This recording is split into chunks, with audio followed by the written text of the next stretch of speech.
नमस्कार मित्रांनो, मी कांचन कराई. मी जी कथा वाचणार आहे ती प्रत्यक्षात लघुकथा नसून एका पुस्तकाचं पहिलं प्रकरण आहे. मी सुरू करते. जानेवारी 1971. अजून भारत पाक युद्धाला तोंड फुटायचं होतं. म्हणजे वातावरणात जबरदस्त तणाव होता. बांगलादेश तर पेटलेलाच होता. तेव्हाचा पूर्व पाकिस्तान तो. पश्चिम पाकिस्तानच्या जोखडातून त्याला आता मुक्ती हवी होती. भारताच्या गुप्तचर यंत्रणा आणि लष्कर त्या संघर्षावर बारीक लक्ष ठेवून होत्या. पंतप्रधान इंदिरा गांधी यांना त्यात पाकिस्तानच्या फाळणीची, त्याचे 2 तुकडे करण्याची आयती संधी दिसत होती. पण ते सोपं नव्हतं. काळ शीतयुद्धाचा होता. अमेरिका आणि पाकिस्तान यांचे मैत्री संबंध होते. चीन हा त्या संबंधातला तिसरा कोन होता. प्रत्येक पाऊल जपून टाकणं भाग होतं. अशा धामधुमीच्या काळात संपूर्ण देशाला हादरवून टाकणारी ती घटना घडली. तो दिवस होता 30 जानेवारीचा. वेळ सकाळी 11:30ची. काश्मीरमधल्या श्रीनगर विमानतळावरून इंडियन एअरलाइन्सच्या फॉकर F-27 विमानाने उड्डाण केलं. त्याचं नाव गंगा. जम्मूचा थांबा घेऊन ते दिल्लीला जाणार होतं. विमानात 26 प्रवासी होते. ते विमान जम्मू नजीक आलं तसं विमानाचे पायलट कॅप्टन कचरू यांनी विमानाची उंची कमी करण्याला सुरुवात केली. अचानक प्रवाशांमधले 2 जण उठले. त्यांनी कॉकपिटच्या दिशेने धाव घेतली. एक जण दरवाजा उघडून आत गेला. एक बाहेर थांबला. त्याच्या हातात हातबॉम्ब होता. तो दाखवून त्याने प्रवाशांना दम दिला. ज्यादा होशियारी दिखाने की जरूरत नाही. सगळ्यांनी हात वर करा. कॉकपिटमध्ये गेलेल्या दहशतवाद्याने वैमानिकाच्या डोक्यावर पिस्तुलाची नळी टेकवली. विमान लाहोरला घे, नाहीतर गोळ्या घालीन, अशी धमकी दिली. पुढे 2 दिवस चालणाऱ्या एका अपहरण नाट्याची ती सुरुवात होती. त्यातल्या एका अपहरणकर्त्याचं नाव होतं हाशिम कुरेशी. त्याला मदत करत होता तो अशरफ कुरेशी. दोघेही मूळचे काश्मीरी. मकबूल बटच्या जम्मू काश्मीर नॅशनल लिबरेशन फ्रंटसाठी ते काम करत होते. पण त्यांची खरी सूत्रधार होती ISI, इंटर सर्व्हिस इंटेलिजन्स. ही पाकिस्तानची गुप्तचर यंत्रणा. हाशिम या यंत्रणेचा एजंट होता. आपल्या चुलत भावाच्या मदतीने त्याने ही कामगिरी केली होती. दुपारी 1:30च्या सुमाराला ते विमान लाहोर विमानतळावर उतरलं. सुरक्षा रक्षकांनी त्याला 4ही बाजूंनी घेरलं. काही वेळाने विमानाचा दरवाजा उघडला गेला. आतून अल्युमिनियमच्या काही पेट्या खाली टाकण्यात आल्या. त्यांचा पायऱ्यांसारखा वापर करत हाशिम खाली उतरला. पाकिस्तानी अधिकाऱ्यांसमोर त्याने त्याच्या मागण्या ठेवल्या. अल फतह ही नॅशनल लिबरेशन फ्रंटने काश्मीरच्या स्वातंत्र्यासाठी सुरू केलेली चळवळ.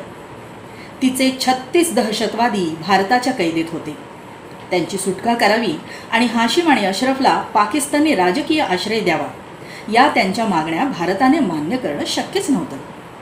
भारत दहशतवाद्यांपुढे झुकणार नाही, असं पंतप्रधान इंदिरा गांधी यांनी स्पष्ट केलं.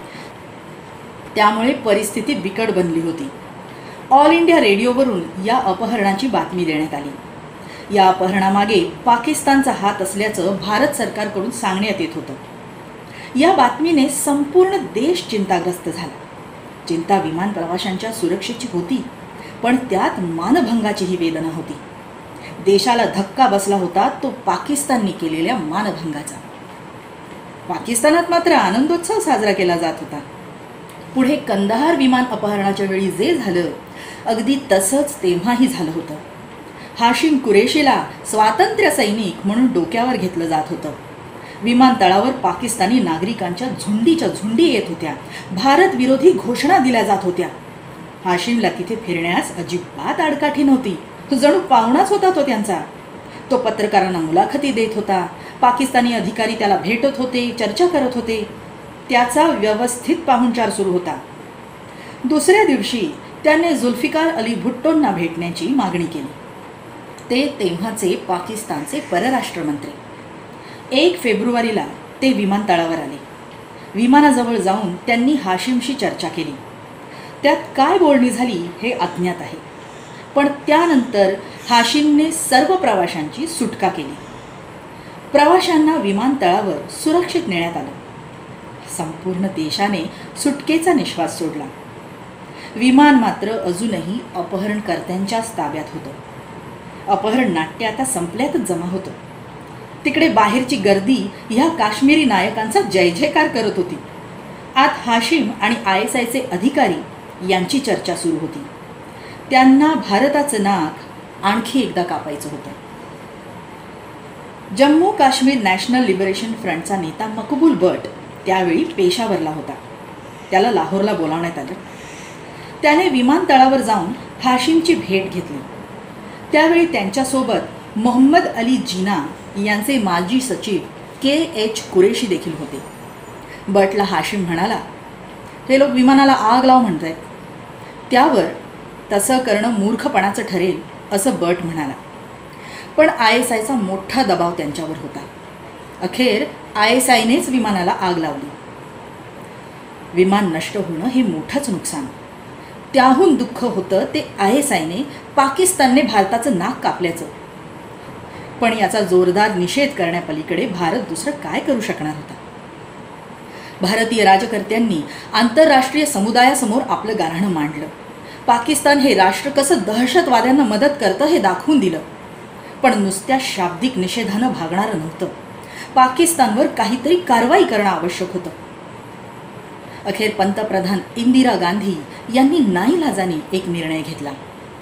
त्यांनी पाकिस्तानी विमानांना भारतीय हवाई हद्दीतून उड्डाण करण्यास बंदी घातली.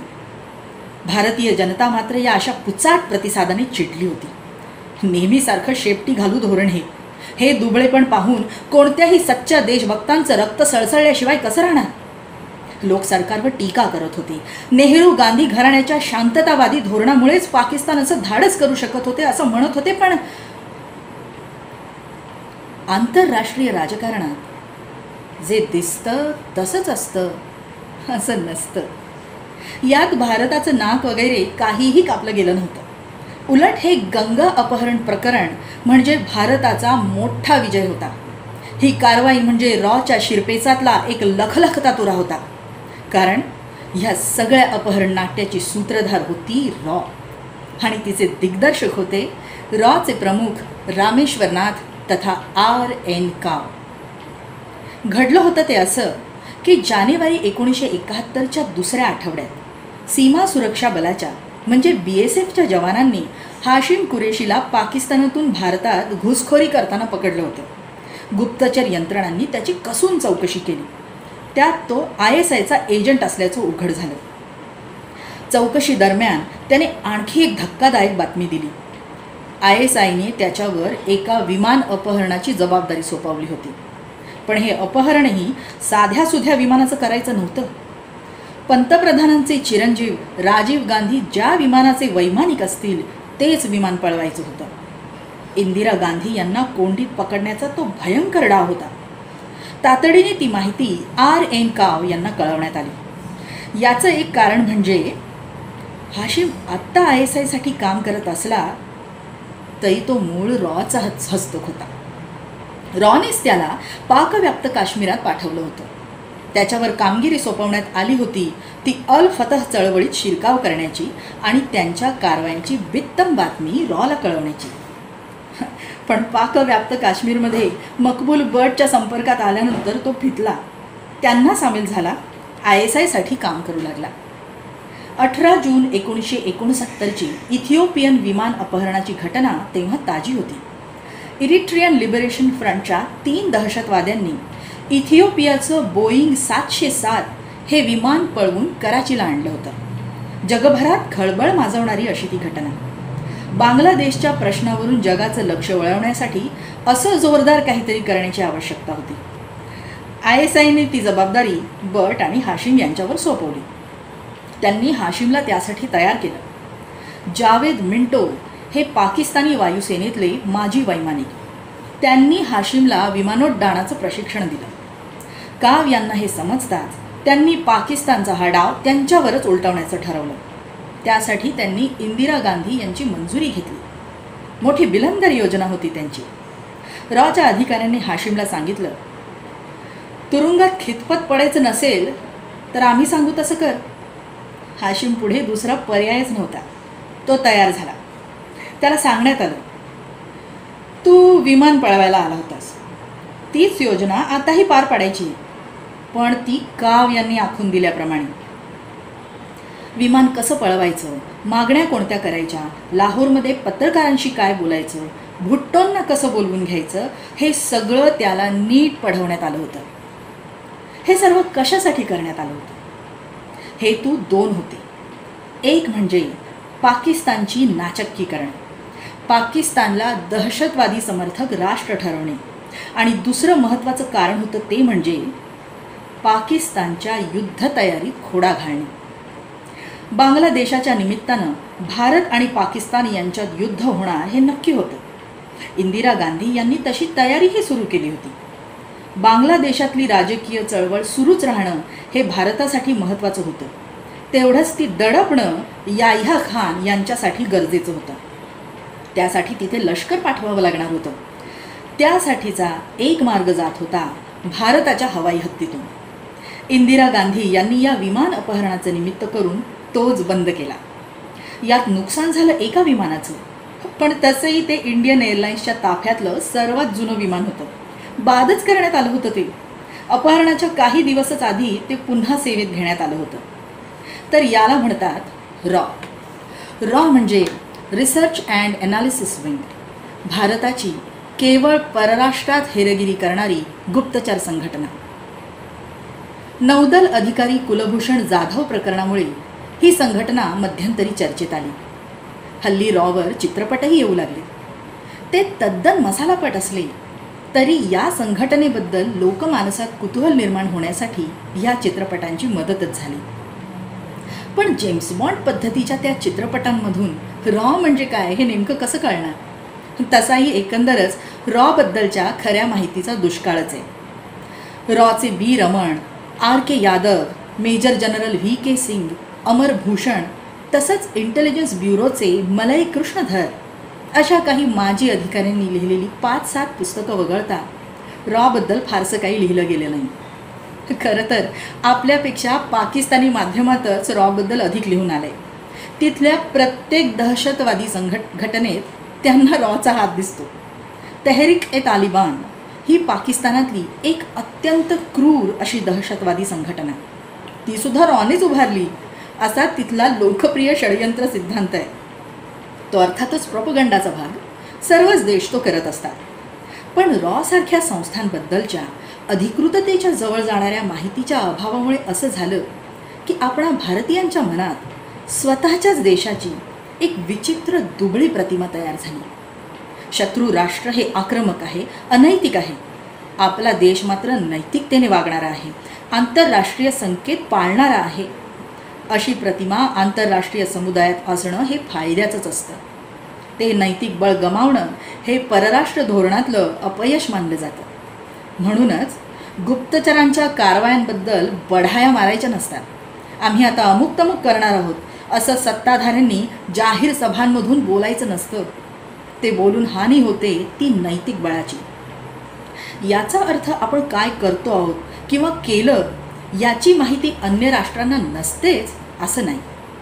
एकमेकांच्या गुप्तचरांना फितवण्याचे, त्यांच्याकडून गुप्त माहिती काढून घेण्याचे प्रकार सर्वच देश करत असतात. त्यांच्यापासून रॉ सुद्धा मुक्त नाही. रॉचे अशोक साठे नावाचे अधिकारी CIA च्या संपर्कात होते. मेजर RS सोनी ISI साठी काम करत होते. अलीकडचं सर्वात गाजलेलं प्रकरण म्हणजे रवींद्र सिंग यांचं. हे रॉमधले एक बडे अधिकारी, पण पैशाच्या लोभाने ते CIA ला सामील झाले.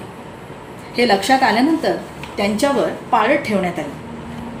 पण हे CIA च्या लक्षात आल्याबरोबर त्यांनी मोठ्या चलाखीने रवींद्र सिंग यांना नेपाळ मार्गे अमेरिकेला हलवलं. तिथे त्यांना नवी ओळख देऊन बसवण्यात आलं. अशा प्रकारे अगदी तथाकथित मित्रराष्ट्रही एकमेकांवर हेरगिरी करत असतात. आपल्याकडच्या अनेकांना असं वाटतं की माध्यमांतून गुप्तचरांबद्दल काही बोलणं म्हणजे शत्रू राष्ट्राला माहिती पुरवणं. खरं तर गुप्तचर संघटनांना एकमेकांबद्दलची माहिती वर्तमानपत्रांमधल्या बातम्यांमधून मिळते असं वाटणं हा बावळटपणाच. या अशा सामूहिक बावळटपणामुळे देशाचं नुकसानच होतं. अखेर आपलं सरकार काहीच करत नाही, ते दुबळं आहे, आपल्या गुप्तचर संस्था कमजोर आहे, अशी जनभावना तयार होणं हे काही राज्यव्यवस्थेसाठी फायद्याचं नसतं. ती हानी टाळायची असेल तर गुप्तचर संस्थांचा इतिहास, त्यांच्या कारवाया, त्यांचं यशापयश नागरिकांसमोर येणं आवश्यक असतं. तर हे होतं पहिलं प्रकरण आणि ते मी ज्या पुस्तकातनं वाचलं त्या पुस्तकाचं नाव आहे रॉ, भारतीय गुप्तचर संस्थेची गूढगाथा. आणि ह्या पुस्तकाचे लेखक आहेत रवी आमले.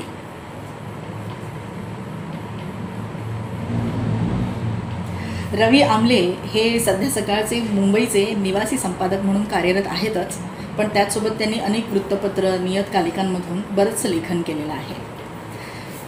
आणि आणखीन एक महत्त्वाची गोष्ट मला दाखवायची ह्या पुस्तकामध्ये, की जेव्हा अशा प्रकारच्या रॉ सारखी संघटना असेल किंवा ज्याच्यामध्ये आपले खऱ्या आयुष्यातले जे प्रसंग लिहिले जातात त्याबद्दल लिहिताना एक बराचसा रिसर्च करतो, बरंचसं संशोधन करतात. तर त्या संशोधनाच्या संदर्भाच्या लिंक्स, संदर्भासाठी त्यांनी काय काय सोर्स वापरले हे सगळं मागे संदर्भ म्हणून ते लिहिलेलं असतं. तुम्ही बघू शकता की लेखक रवी आमले ह्यांनी हे एक पुस्तक लिहिण्यासाठी 5.5 पानं भरती इतके संदर्भाचे सोर्स वापरलेले आहे. ह्याचाच अर्थ त्यांना कदाचित 2 ते 3 वर्ष लागली आहेत हे एक पुस्तक लिहिण्यासाठी, कारण त्यांना तेवढा रिसर्च करावा लागला, तेवढं संशोधन करावं लागलं. तर माझी सगळ्या वाचकांना अशी नम्र विनंती की अशा प्रकारची उत्कंठावर्धक पुस्तकं, म्हणजे आपलं 4 घटकं मनोरंजन होतं ह्याच्यामुळे, पण त्याच्यासाठी एका व्यक्तीने 2 ते 2.5 वर्ष तपस्या केलेली असते. तर अशी पुस्तकं एकतर तुम्ही विकत घ्या किंवा लायब्ररीतून मिळवून वाचा. मी सुद्धा आज पहिल्यांदा ऑन कॅमेरा येण्याचा प्रयत्न केला आहे. मी कॅमेऱ्यासमोर कधीच वाचत नाही. That's all. अजून कुणाला आणखीन काही कथा वाचन करत असाल तर मला टॅग करा, मला आवडेल ऐकायला. सध्या तो एक चांगला विरंगुळ्याचा भाग झालेला आहे. जय हिंद.